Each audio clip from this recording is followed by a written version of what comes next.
Bienvenidos nuevamente este domingo a su programa de Santos en Entrenamiento, donde cada semana queremos aprender más sobre el catecismo, también sobre nuestra fe, sobre los santos, pero no para ser intelectuales, sino también para hacerlo vida. Y conmigo, como siempre, está Iris Chávez. ¿Cómo ha estado, Iris? Gracias a Dios, muy bien, China, contenta de estar por acá. Y especialmente porque es un tema hermosísimo el que vamos a estar viendo hoy. Así que... Muy bien. Si no lo saben, o es el primer video que están viendo, estamos repasando el credo en el catecismo. El catecismo es lo máximo, me encanta tanto, pero la primera parte es el credo. Luego entraremos en otros temas también, ¿no? O sea, moralidad, oración y demás. Pero es precioso porque nos da razón en nuestra fe.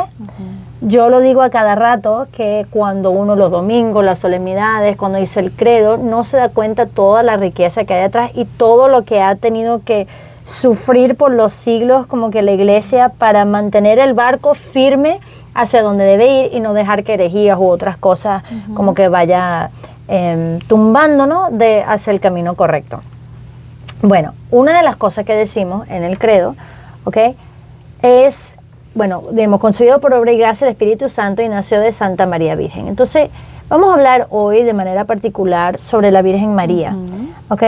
Y vamos a tener en mente que todo lo de la Virgen María, todo lo que tiene que ver con la Virgen María, ella es sumamente importante, pero por todo lo que Dios ha hecho a través de ella, ¿no? Ella siempre nos va mostrando a su Hijo, ¿ok? Bueno, vamos a hacer varias cosas. Primero, empieza con la Anunciación, ¿ok? En la Anunciación de María inaugura el cumplimiento de las promesas y todos los preparativos que Dios había hecho durante toda la historia. En la Anunciación es como la plenitud de los tiempos, cuando realmente todas las promesas, toda la profecía, todo va a venir en uno, ¿ok? María, dice el catecismo, es invitada a concebir aquel en quien habitará corporalmente la plenitud de la divinidad. Si quieren saber qué significa esto, que Jesús es verdadero Dios, verdadero hombre, el episodio pasado hablamos todo de esto, ¿ok? De las definiciones dogmáticas, también de las herejías, de quién es Jesús y eso. Pero bueno, esto es precioso. Yo quisiera, no está en parte del catecismo, pero yo quisiera leer y analizar un poquito la Anunciación, Iris, porque aunque lo hemos leído muchas veces y aunque quizás lo hemos meditado, hay mucho más detrás que quizás no nos hemos dado cuenta y que nos va a abrir aún más el misterio de la Virgen María. Solo voy a leer y vamos a ir hablando un poquito. ¿Okay? Primero dice, esto se encuentra en Lucas 1, okay, a partir del versículo 26. Dice, el sexto mes, bueno, ¿al sexto mes de qué? Al sexto mes, ya de que también el ángel Gabriel fue a donde estaba Isabel y Zacarías, la prima María, y dijo, mira, nada es imposible para Dios. Y Isabel va a concebir. Bueno, al sexto mes, el ángel Gabriel fue enviado por Dios a una ciudad de Galilea llamada Nazaret, a una virgen desposada con un hombre que se llamaba José, de los descendientes de David, y el nombre de la virgen era María. Ya ahí podemos ver que algo monumental estaba ocurriendo, que va a venir no tan solo cualquier ángel. En el pasado han habido sueños con ángeles, distintas cosas, pero este es el arcángel Gabriel, ¿ok? Que si no saben mucho, también el profeta Daniel va a tener encuentros con el arcángel Gabriel, o sea, es de suma importancia. Aquí va a venir una virgen desposada con un hombre que se llama José. Hay que recordar que en el matrimonio judío había como que dos etapas. Ya estaban casados, lo que pasa es que en esta etapa todavía no vivían juntos, ¿ok? Por eso que decía desposada y por eso es que luego dice que cómo iba a ser José para divorciarla. Bueno, ¿para qué divorciarte? O sea, era porque ya la primera etapa del matrimonio había ocurrido, ¿ok? Pero ya sabemos algo que aquí es incompatible, que a una virgen, a una virgen que se llama María. Entrando el ángel, y esto es importante, le dice, salve llena de gracia, el Señor está contigo, bendita tú entre las mujeres. Por un lado, el Ave María es totalmente bíblico, vamos a empezar por ahí. Y también uno dice, sí, llena de gracia, pero la palabra en griego, iris, es que caritomene, que significa, uno dice así, digo así, estoy llena. Me voy a tu casa a comer, estoy llena. Pero no quieres postre. Claro, sí, todavía cabe, estoy llena, pero todavía cabe un heladito, todavía cabe tal cosa. No, llena que caritomene, es tan llena que no hay cabida para más nada que no sea gracia. De esto lo vamos a regresar más adelante cuando hablemos de la Inmaculada Concepción, pero ella estaba llena, que ni el pecado cabía en ella, ¿ok? Totalmente llena de gracia. ¿Cómo recibe ella esto? Dice, se turba mucho por estas palabras y se preguntaba qué clase de saludo era este. ¿Okay? El ángel le dijo, no temas María, porque has hallado gracia delante de Dios. Concebirás en tu seno y darás a luz un hijo. Le pondrás por nombre a Jesús. Este será grande y será llamado Hijo del Altísimo. Y el Señor Dios le dará el trono de su padre David y reinará sobre la casa de Jacob por siempre y su reino no tendrá fin. O sea, le está revelando lo que toda mujer judía había deseado. Pero esto es mucho más grande. Todas las mujeres judías querían ser la mamá del Mesías. Pero ojo, el Mesías entendido como un libertador o una cosa así. Todas. De hecho, por eso en el Antiguo Testamento la virginidad era súper mal vista. O sea, que una mujer se quedara virgen porque ¿cómo es que nos va a tener hijos si quizás de ti puede venir el Mesías? O sea, que ella está recibiendo la más grande noticia. Y me encanta porque María dice, ¿cómo será esto? Pues soy virgen. Esto va a ser importante cuando hablamos de la perpetua virginidad de María, porque dice, ¿cómo va a ser esto? Pues soy virgen. Bueno, pero ya estás casado con José, tú sabes cómo ocurren estas cosas. O sea, pero claro, ella aquí nos hace entender que quizá habrá hecho una especie de voto de virginidad o algo habrá pasado porque ella sabe cómo son los hijos, pero ella dirá, es que eso no es posible, soy virgen y por entender seguiré siendo. Y él dice, el ángel le respondió, el Espíritu Santo vendrá sobre ti, el poder del Altísimo te cubrirá con su sombra, por eso el niño que nacerá será llamado Hijo de Dios. Esto es importante porque no sé qué tanta gente realmente se pone a pensar estos detalles. Esto va a ser obra de la Trinidad. Mira, el Espíritu Santo vendrá sobre ti, el poder del Altísimo te cubrirá con su sombra, que eso nos debe recordar a Éxodo, cuando el poder de Dios venía como en sombra, estaba con él, y el niño se llamará Hijo de Dios. O sea, esto es obra de la Trinidad. Tu pariente Isabel en su vejez también ha concebido un hijo. Y este es el 6º mes para ella, que más estéril, porque ninguna cosa será imposible para Dios. Que una anciana pueda dar a luz, eso es imposible, nada imposible para Dios. Que una virgen pueda dar a luz, no hay nada imposible para Dios. Y lo hermoso, como sabemos de María, es que ella dice, aquí ella esclava del Señor, hágase en mí según tu palabra. Totalmente distinto a Eva, ¿ok? Y luego vamos a ver cómo el sí de María y el no de Eva están unidos. ¿Por qué quería decir eso? Porque hay mucha teología detrás que cuando entremos en algunos aspectos sobre la Virgen María, quizá no nos damos cuenta que ya están mencionados en la Anunciación. Exactamente. Y en otras partes de María. ¿Ok? Esto es precioso. Queremos que entendamos una cosa. Dice el Catecismo, la misión del Espíritu Santo está siempre unida y ordenada a la del Hijo. ¿Ok? Entonces, el hecho de que el Espíritu Santo viene sobre María es que el nacimiento, este milagroso, es puro fruto y obra de Dios. María es receptiva, pero ella no es lo que... ella no fue un privilegio que el Señor le dio a ella. No haya algo que ella haya podido hacer para merecer. Fue pura gracia de Dios. ¿Ok? Entonces, cuando decimos nuevamente, nació la Virgen María, lo que quiero que podamos entender es que todo lo que se cree sobre María se funda en lo que se cree acerca de Cristo. Por eso que ella es tan importante, porque los dos están súper unidos, ¿ok? Y mire lo que dice así, pero lo que se enseña sobre María ilumina a su vez la fe en Cristo. Mientras más aprendemos de Cristo, más aprendemos del rol de María. Mientras más aprendemos del rol de María, entendemos el rol de Cristo. Una cosa interesante, Iris, es que un dogma es un verdad de la fe que tiene que ser creído, ¿ok? Hay cosas que son revelaciones privadas o públicas, que no son dogmas, ¿ok? Por ejemplo, algunas apariciones de la Virgen, no, estas cosas no son dogmas, son importantes para la fe, ¿ok? Sí, pero no son dogmas. Dogma es que si tú no crees esto, no puedes decir que eres católico ni cristiano. O sea, si alguien dice, yo creo en Jesús, pero que era buena persona y no resucitó, pues imposible, ¿ok? Hay más de 255 dogmas y hay solamente 4 de María. Entonces tampoco es que la gente, ustedes los católicos, que no sé qué, no, pero hay algunos, ¿ok? Que vamos a ir viendo. Pero antes de entrar en todo esto, ¿cómo ha ido cambiando, o no sé, cómo ha sido tu relación con María, quizás afectiva, pero cómo ha ido cambiando a través del tiempo? Porque hay veces que uno dice, sí, María, y tiene una relación con ella, pero a medida que va aprendiendo más de las profundidades, como que se van abriendo otras cosas. Antes de entrar en todo este onda teológica. Gracias a Dios, de pequeña se me enseñó el amor por la Virgen. Es la belleza de nuestra fe católica, ¿no? Y de la fe que pues aprendimos y vivimos en Latinoamérica. Cosa muy diferente acá en Estados Unidos, que acá si tienes amigos que son cristianos o algo, te hablan mucho de Jesús, pero no tanto de la Santísima Virgen. Entonces yo de pequeña en El Salvador es muy común andar en rezos, hacer procesiones, que con los cohetes, que los cantos marianos, que entonces realmente la Virgen María es parte bastante significativa de la vida de una persona, ¿no? En El Salvador al menos. Recuerdo haberle cantado muchísimo, entonces como que es parte de la fe, no es como una cosa aparte. O acá, ¿no? Por ejemplo, acá que lastimosamente es muchísimo menos común el rezar el rosario, hacer novenas, el hacer tanta cosa.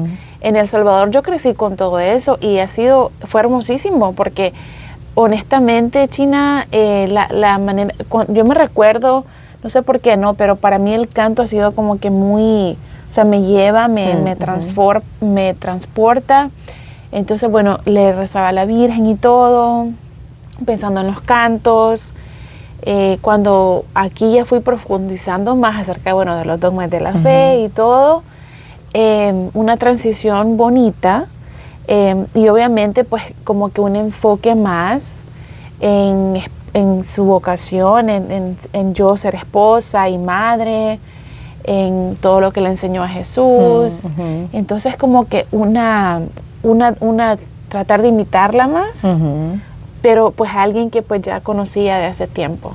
Interesante porque yo soy venezolana y ahí también como que sí. Yo creo que, claro, aquí en los Estados Unidos mucha influencia protestante, entonces hay más problemas, pero en mi colegio, fue un colegio católico, había lo que se llamaba la canción mariana, ¿ok? Que era a mí me encantaba, no necesariamente por las razones por las cuales me debería gustar, pero era como que de séptimo hasta 12 había competencia. Okay, en la escuela. Entonces, la competencia era de una canción mariana. Había que hacer un poema a la Virgen y había que hacer una canción que había que presentar ante toda la escuela y la gente votaba. Entonces, yo siempre lo hacía con mi mejor amiga Mariana. Mariana era toda poeta, ella se inventaba todos los poemas a la Virgen María y nosotros hacíamos canciones, ¿no? Pero lo que quería era ganar. Pero lo que me da risa, lo que me da risa ahorita, digo, sí teníamos esas cosas, pero ahora como adulta y ahora como cuando me mudé de nuevo a los Estados Unidos, y te voy a ser sincera, capaz que conocía yo protestantes, pero nunca cercana, no fue sino hasta que me mudé otra vez a los Estados Unidos que empecé a conocer personas que no era asumido que tenían el mismo amor por la Virgen que uno. Y una amiga mía preciosa que me ayudó mucho en la fe, pero ella no era católica, me hacía muchas preguntas. ¿Y por qué la Virgen María? Y yo, pero tú no, o sea, no entendía. Que o sea, ella no, pero ¿qué no crees? O sea, pero...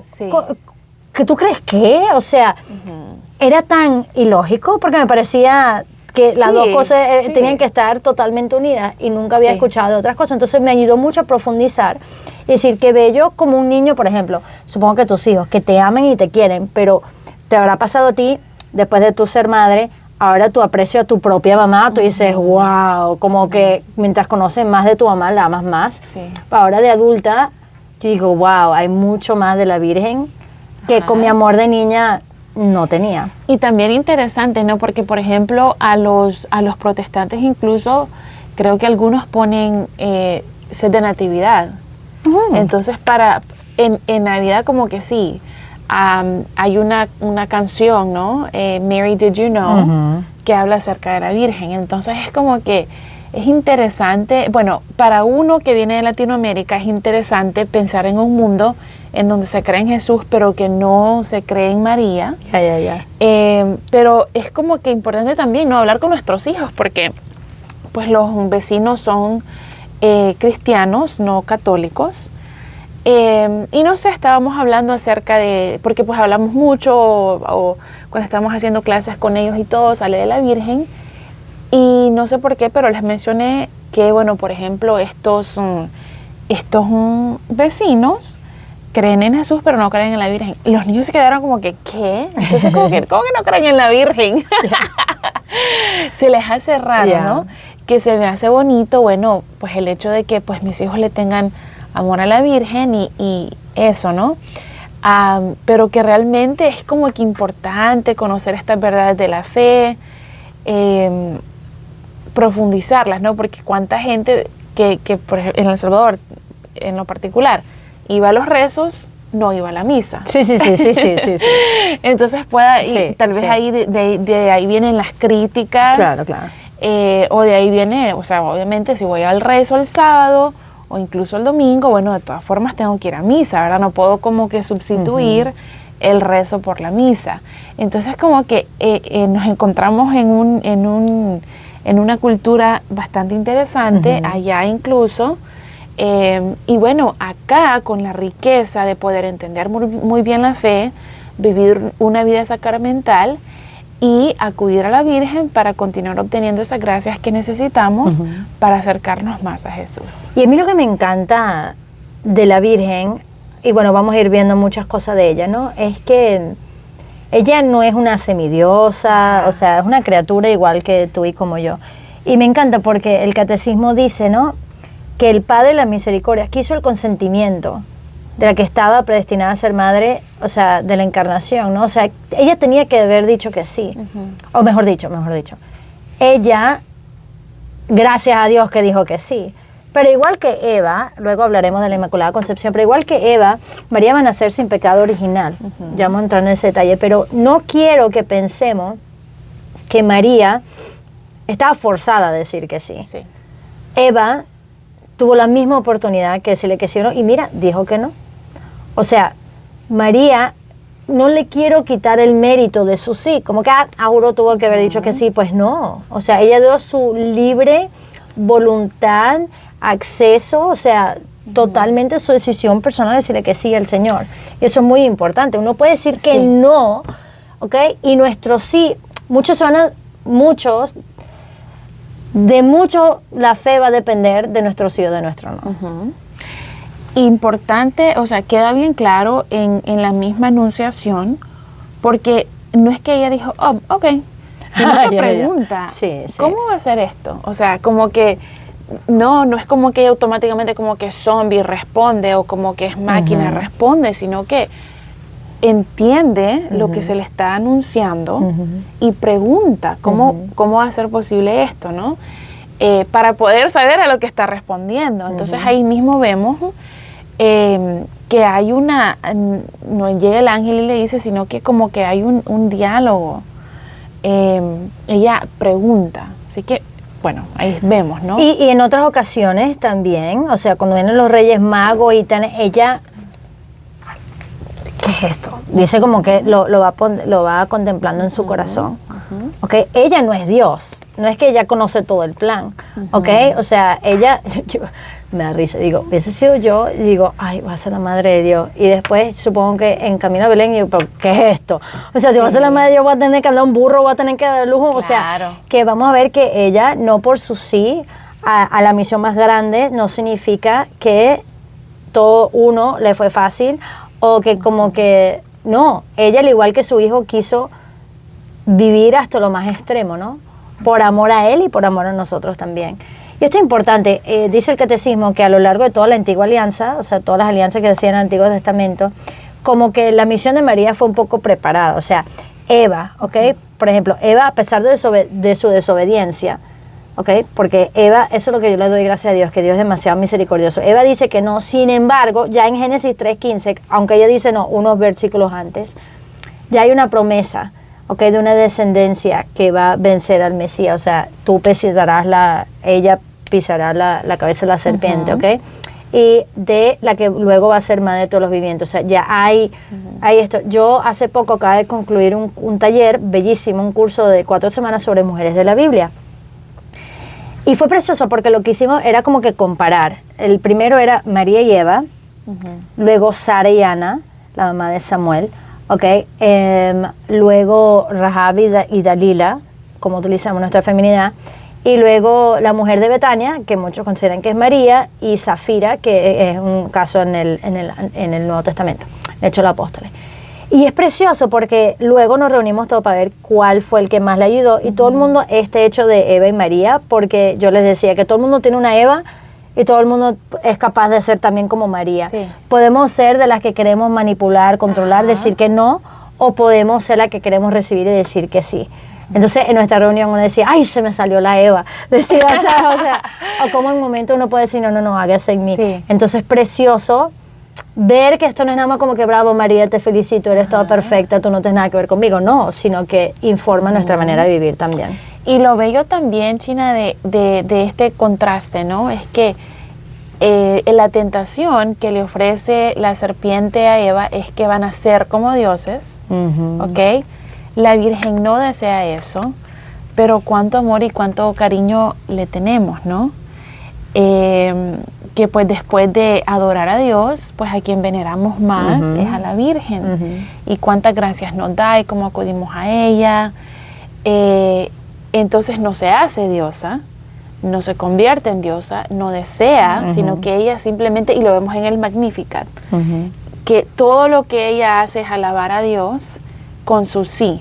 Entonces como que este deseo de poseer a Dios, que no podemos hacerlo, es lo que nos lleva pues a la perdición o a cometer pecado, pero esta humildad a desear que Dios nos posea a nosotros, es lo contrario, ¿no? Entonces como que es bien increíble ir profundizando en la Virgen. Y eso es bello porque lo que tú estás diciendo, o sea, la humildad de ella cuando dice, salve llena de gracia, ella, ¿qué saludo es este? No es que claro, sino ¿qué saludo esto? ¿Sabes? Y después, ¿y cómo va a ser? O sea, es como, pero ya va, o sea, pero todo va a ser obra de Dios, ¿no? Y eso es preciosísimo. Que habla de su inteligencia, sin embargo, pues no es que la escuchamos todo el tiempo interrumpiendo, sino que la escuchamos meditando, o sea, no es que se pone ahí a dar un discurso, sino que eso, es como que, wow, así como hay que imitar a Jesús, en muchísimo, después de que ya imitemos perfectamente a Jesús, también imitar a la Virgen, o comenzar imitando a la Virgen para poder llegar a imitar a Jesús, ¿no? A los dos, viendo sus cualidades y todo exactamente, ¿no?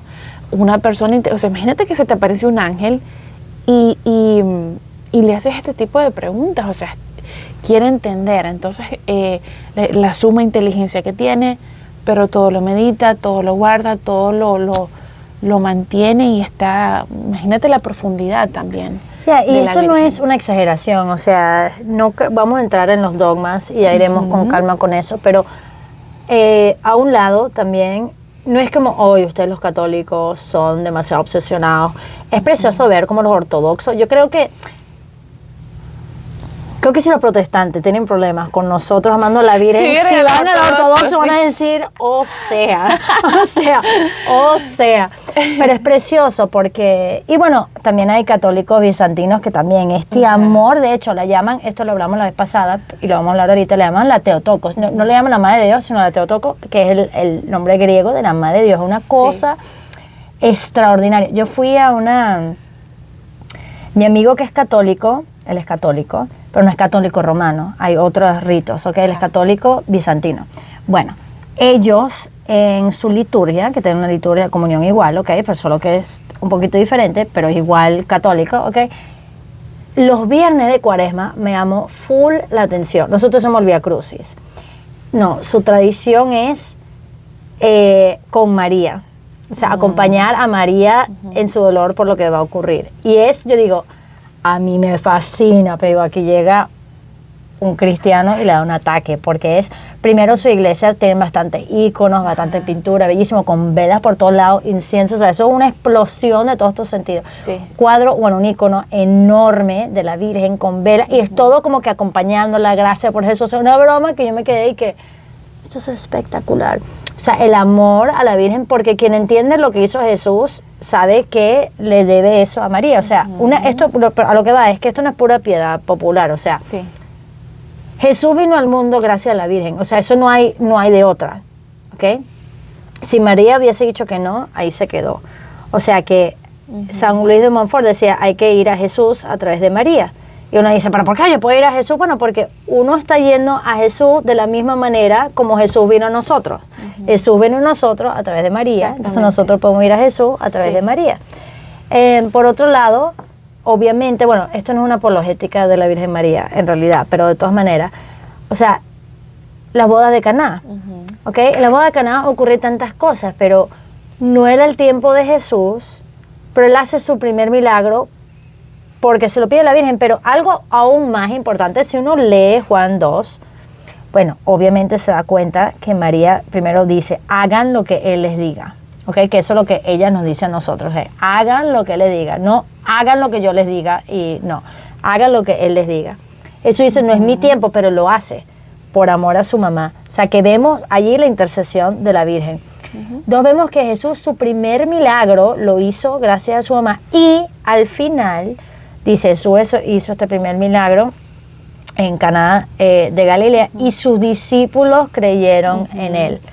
O sea, el primer evento que hizo que los discípulos realmente aumentaran la fe fue a través de la boda de Caná. Es decir, que si nosotros realmente queremos crecer en nuestra fe al Señor, pues ella es el modelo perfecto para hacerlo. Y aparte de eso, bueno, en las bodas mismas dice que era ella era invitada. Muy bien, la invitada no, o sea, no era que ahí andaba de metida, como pues dicen los protestantes, sino que ella era la invitada, así de tanto, o sea, era una persona de honor, incluso en ese entonces, ¿no? Así que bueno, tantas cosas que podemos hablar de la Virgen. Pero claro que sí, así que vamos a... Bueno, vamos a seguir porque se va el tiempo. Sí. Vamos a hablar sobre los 4 dogmas, ¿ok? De la Virgen María. Solo hay 4. La primera, ¿ok? Es la Inmaculada Concepción. Ojo, la Inmaculada Concepción no significa que Jesús fue concebido de la Virgen María. Sí. Lo digo porque mi cuñado, que es una belleza, lo quiero mucho, él no es católico. Entonces, cuando lo conozco de hace tanto tiempo, y cuando yo le dije que iba a ser Virgen consagrada, no sé por qué estamos hablando algo del embarazo. Y dice, bueno, ¿quién sabe? Como la Inmaculada Concepción. Y yo que, no, o sea, él estaba confundiendo Inmaculada Concepción con la encarnación. La encarnación es que Jesús nace en el vientre de María, ¿ok? Sí. La Inmaculada Concepción es que María, desde el momento de su concepción de María en el vientre de su mamá, ella es concebida inmaculada, es decir, sin pecado original. ¿Ok? Eso es lo que significa. Okay. Que es un error muy común, sí. Especialmente aquí en Estados Unidos se escucha así en malos chistes o en programas de televisión y todo, un error que los protestantes tienen bastante, o sea, es bastante común, un error común. Sí, entonces no se trata de la concepción de Jesús, sino la concepción de María, ¿ok? Y esto lo podemos ver cuando el ángel en el momento de la anunciación la saluda como la llena de gracia, ¿ok? Está tan llena de gracia que ni el pecado cabe, ¿ok? Y uno dirá, pero... yo también quisiera ser inmaculada. ¿Quién no quisiera ser inmaculada? Una vez dando una clase de catequesis, digo, ¿por qué yo no? ¿Por qué ella sí, yo no? Hasta que finalmente alguien dijo, bueno, porque ella iba a ser la mamá de Dios. Yo no. Entonces, imagínense lo más sagrado que es una comunión, por ejemplo, una comunión, ¿no? La hostia se guarda en un ciborio de oro. Nadie agarra una hostia y lo tira en la basura. Eso es un sacrilegio. ¿Ok? Entonces, Jesús, encarnado, va a nacer en un cuerpo, ¿verdad? Imagínate, lleno de pecado. O sea, porque ojo, no es que lleno de pecado original, porque bueno, con tal la Virgen no se hubiese bautizado. El bautizo no existe. O sea, suena después, ok, con Jesús. Así que el lugar donde iba a estar el Señor tenía que ser inmaculado. Pero ojo, es lo que siempre digo, o sea, uno puede decir, bueno, pero por eso, como ella nunca pecó, nunca pudo haber pecado. Eso no es verdad. Lo vimos con Eva. Sí. Eva nació sin pecado y pecó. O sea, que no le quitemos el mérito a la Virgen de decir que porque nació sin pecado que no pudo haber pecado. Claro que sí, lo vemos con Eva, lo vemos con Adán, o era posible.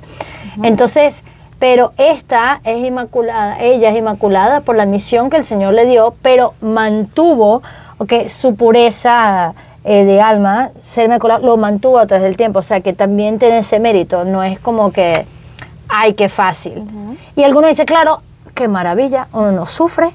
O sea, si yo fuera inmaculada, sufres más, porque eres más sensible. Sí. O sea, eres más sensible, tienes un cuerpo inmaculado, tienes un corazón inmaculado, entonces te duele más las cosas, porque tu corazón es más sensible.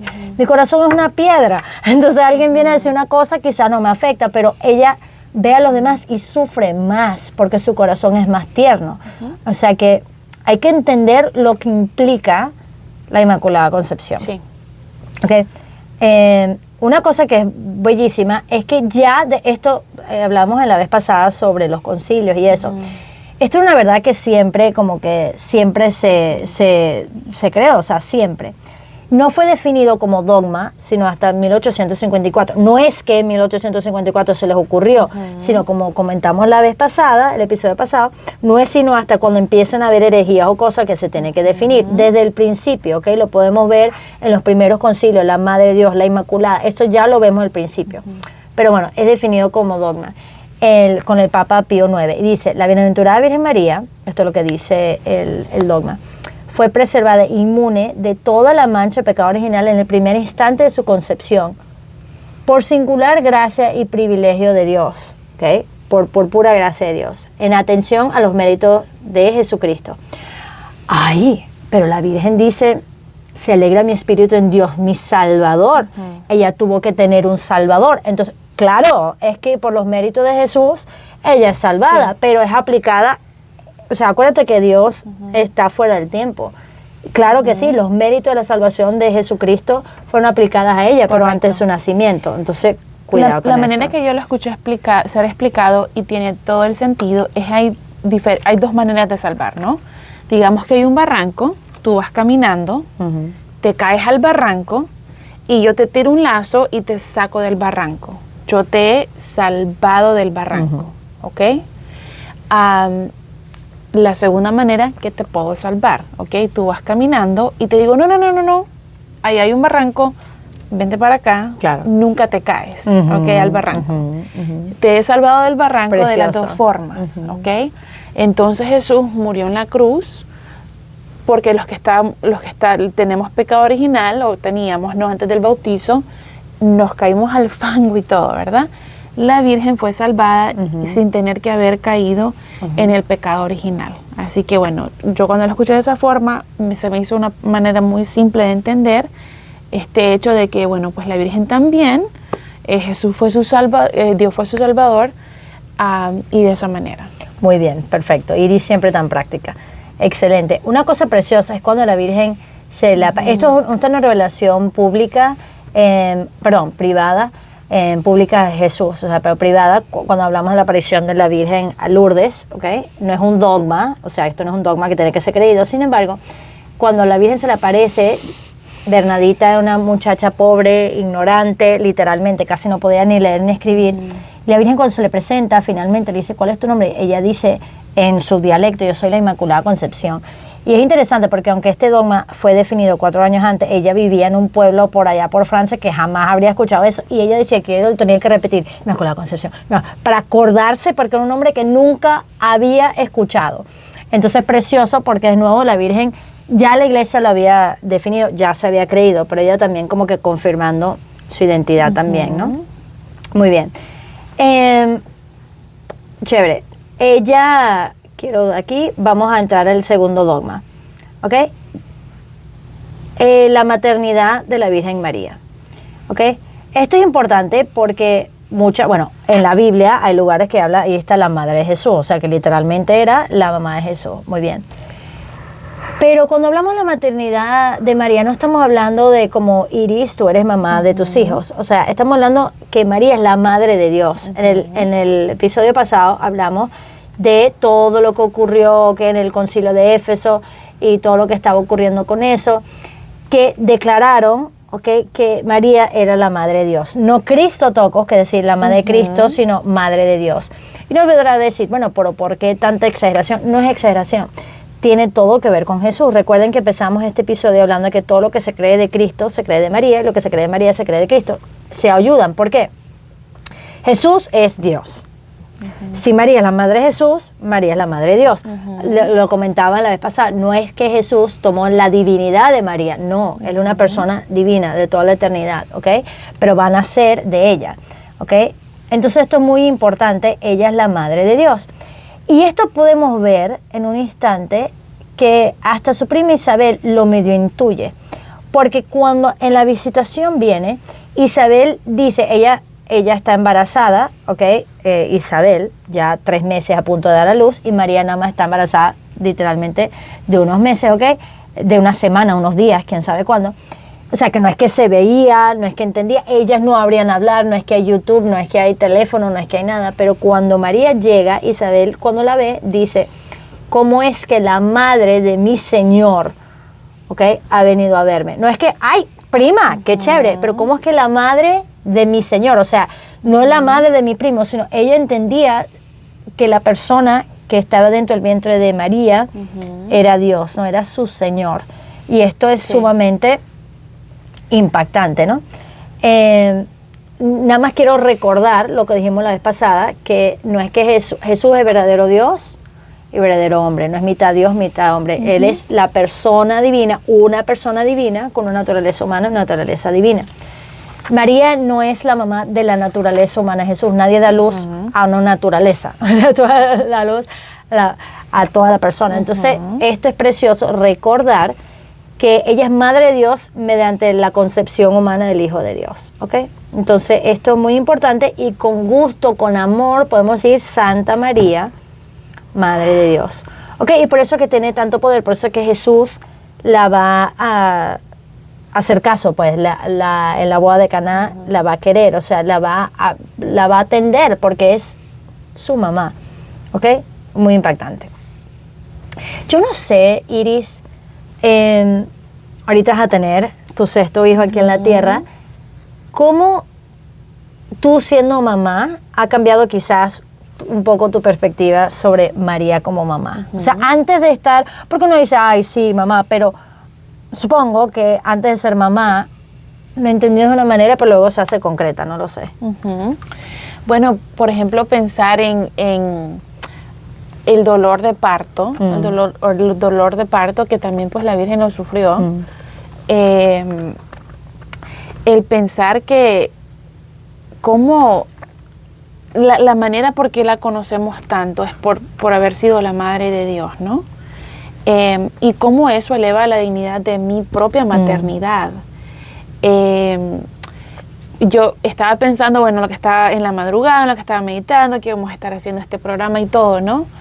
De que la gente que son los jefes de grandes compañías o los influencers hoy en día, cuando estén siendo juzgados, bueno, por Dios, lo poquito que va a hacer eso, lo nada que va a hacer eso, ¿no? Pero imagínate, pensando en mi propia persona, China, a mí se me va a juzgar acerca de lo que hice con almas eternas, ¿no?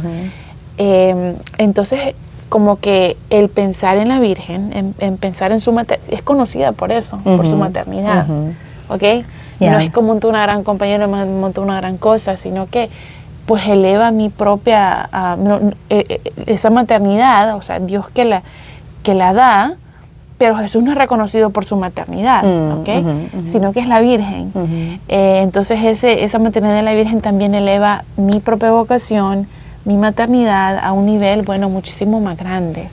Y eso es Así precioso. Que eso es lo que eso me ayuda a mantenerme alegre, meditando igual las cosas en mi corazón. Así como ella sufrió por ciertas cosas, yo a veces sufro. Así como, pues ella, imagínate, como dices tú, haber huido a Egipto, haber tanta cosa que pasó la Virgen. Y cuando me pasan cositas muchísimo menores a mí, pues me ayuda a pensar en ella y a meditar en lo que ella hacía o pensaba, y el hecho que está rezando por mí también, que está pidiendo por mí. Y eso es precioso. Y yo a veces me pongo a pensar porque ella habrá vivido algunas cosas más intensas que uno y algunas cosas de manera diferente. Decía hace poco de por ella no tener pecado, hay varias consecuencias a eso. Tú comentabas lo del dolor de parto. Eso habrá sido diferente para ella porque uno de los castigos del pecado es el dolor de parto, pero no fue cómo habrá sido eso para ella. Sí. Y cómo habrá sido. Pero también por otro lado, el dolor del rechazo, o sea, ella sufre las cosas más intensas, diferentes. A cualquier mamá que maten a tu hijo enfrente de tus ojos debe ser horripilante, pero con un corazón tan tierno, con tanto amor, porque tú no, Dios le ampare. Otra mujer a eso le pasa y el dolor es por su hijo, pero ella no tan solo ama a su hijo, sino que lo ama a todos los demás por su maternidad. Entonces le duele lo que le están haciendo a Jesús y le duele que sus hijos espirituales le hagan eso. O sea que hay profundidades. Y por ejemplo lo del dolor de parto incluso, ¿verdad? Porque pues ella no tuvo pecado original, por eso viene, pero en el Apocalipsis habla de la mujer también. Entonces ¿cómo es qué habrá sido eso? Exactamente. Entonces es como que, bueno, te pones a pensar en el misterio, así como pues está el misterio de la redención. Pues también el misterio de la encarnación, el misterio del nacimiento de Jesús, ¿no? Entonces te pones a pensar qué realmente, qué pasaba en... Y la Virgen nunca, yo pienso que ella nunca dejaría de aceptar dolores. O sea, ella no tomaba su privilegio de aceptar lo que los demás vivían también, ¿no? Entonces, bueno, es hermoso. El tercer dogma, la virginidad de María. Esta es controversial, especialmente con nuestros hermanos separados, ¿ok? Pero siempre, desde el principio, la Iglesia ha confesado que Jesús fue concebido en el seno de María, ¿ok? Por el Espíritu Santo. Muy bien. Todo el mundo protestante, todo el mundo igual sabe que la Virgen fue virgen, porque no es que Jesús es hijo de fulano. De eso no hay. El problema es que si la Virgen fue virgen antes, durante y después del parto. Para ellos dicen que no. Okay. Lo interesante, y no vamos a entrar en tantos detalles, pero es precioso, es que, claro, hay citas bíblicas que dicen que sí los hermanos. Pero el problema con eso es que la palabra adelfo es la palabra hermano, que se puede referir a primo, a todo. De hecho, en Génesis, cuando están hablando de Abraham y su sobrino Lot, que sabemos que son sobrinos, ¿okay? En un momento dice, bueno, pero vamos a separarnos porque cada quien tenía mucho terreno y para qué vamos a pelear si somos hermanos. Excuse me, Abraham, ustedes no son hermanos. No, es que está utilizando la palabra para significar como pariente, ¿ok?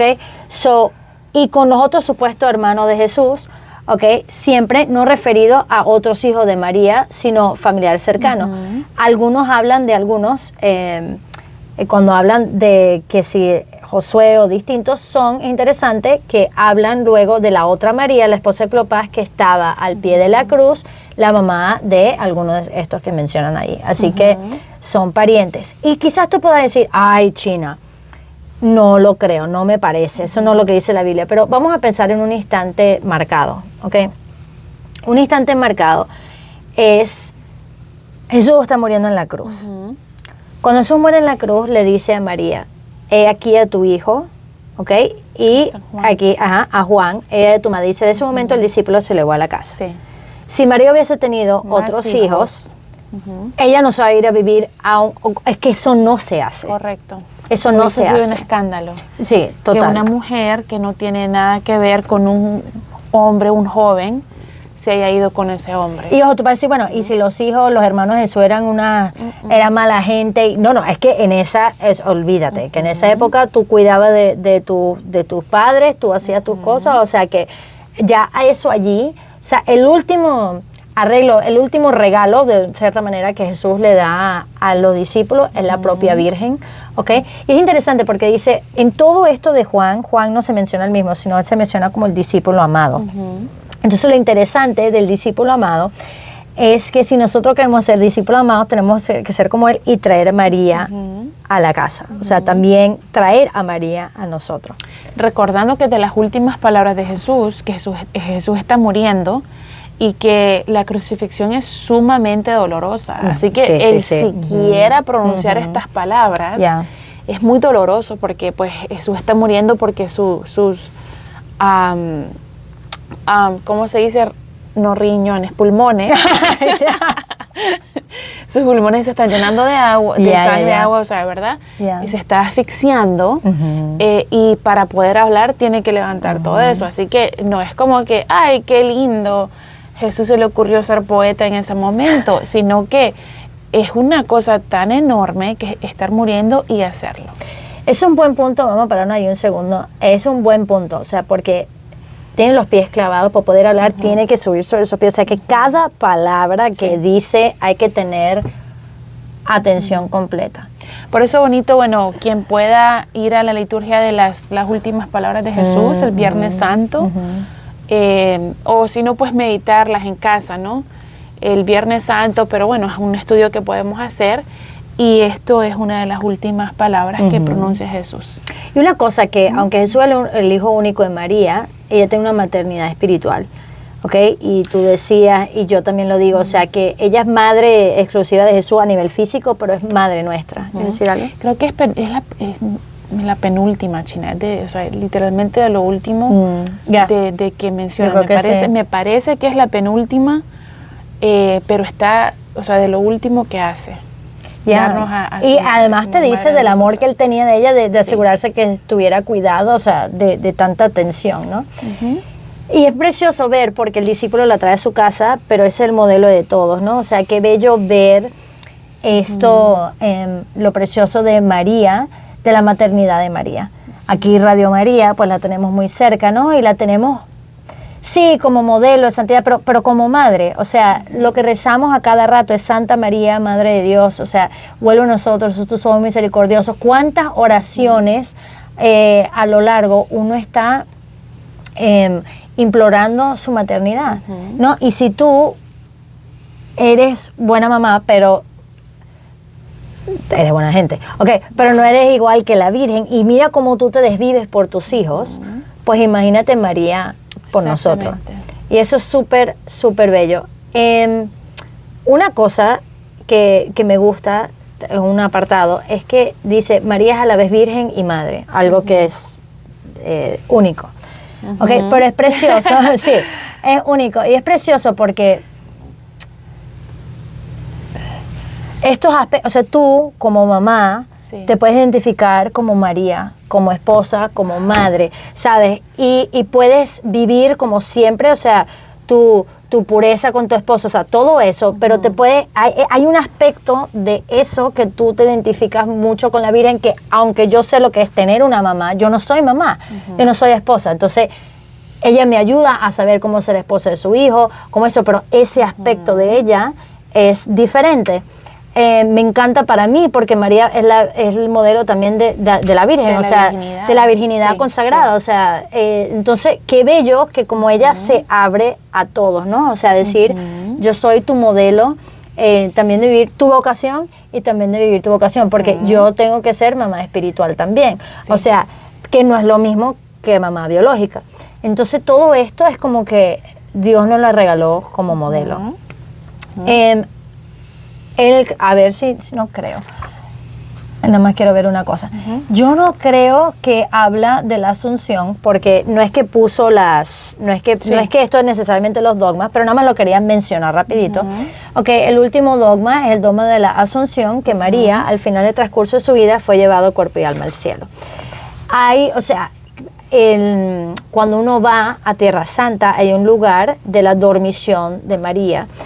Hubo un tránsito, entre su pasar de esta vida a la otra, ¿no? Entonces lo relevan como dormición. Y bueno, ¿por qué? Porque nuevamente María nace sin pecado original, la muerte es como un resultado de eso, pero ¿cómo habrá sido, de nuevo, cómo habrá sido esa transición de ella, de esta vida a la otra? En el Antiguo Testamento el dormir es conocido como una especie de muerte, el sueño profundo del Señor, Jesús mismo, en la cruz, ¿cómo habrá sido ese tránsito? No lo sé.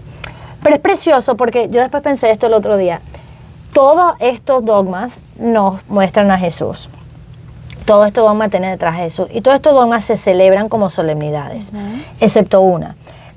El Día de la Inmaculada Concepción es el 8 de diciembre, que por cierto, si haces la cuenta, entonces el 8 de septiembre es su cumpleaños, de la Virgen.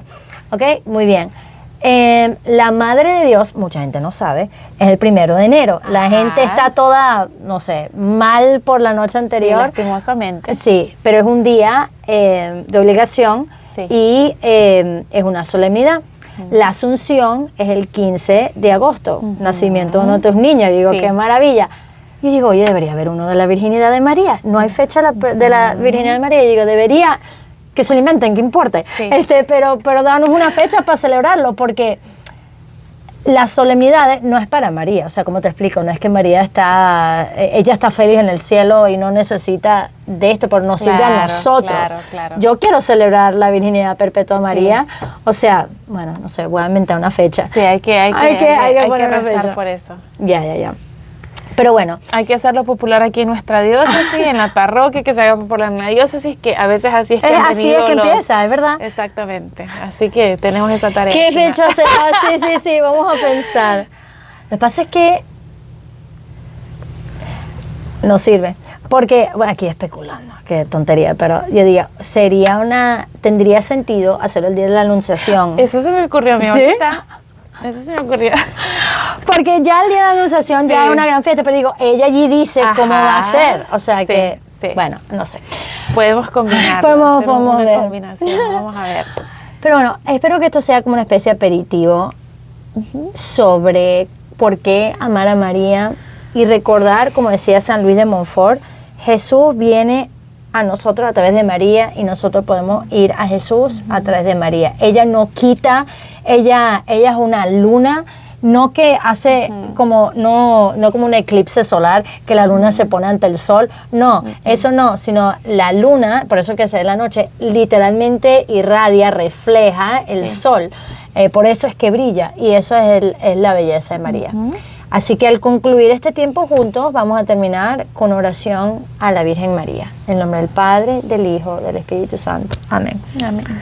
Dios te salve María, llena eres de gracia, el Señor es contigo, bendita tú eres entre todas las mujeres y bendito es el fruto de tu vientre Jesús. Santa María, Madre de Dios, ruega por nosotros pecadores, ahora y en la hora de nuestra muerte. Amén. En nombre del Padre, del Hijo, del Espíritu Santo. Amén. Amén. Bueno, que la Virgen María nos acompañe y que sea el modelo a seguir también, que nos ayude a hacer todo lo que su Hijo nos diga y que nos ayude también a ser discípulos de Jesús, trayendo a Jesús a nuestra casa. Que Dios le bendiga. Bye, bye.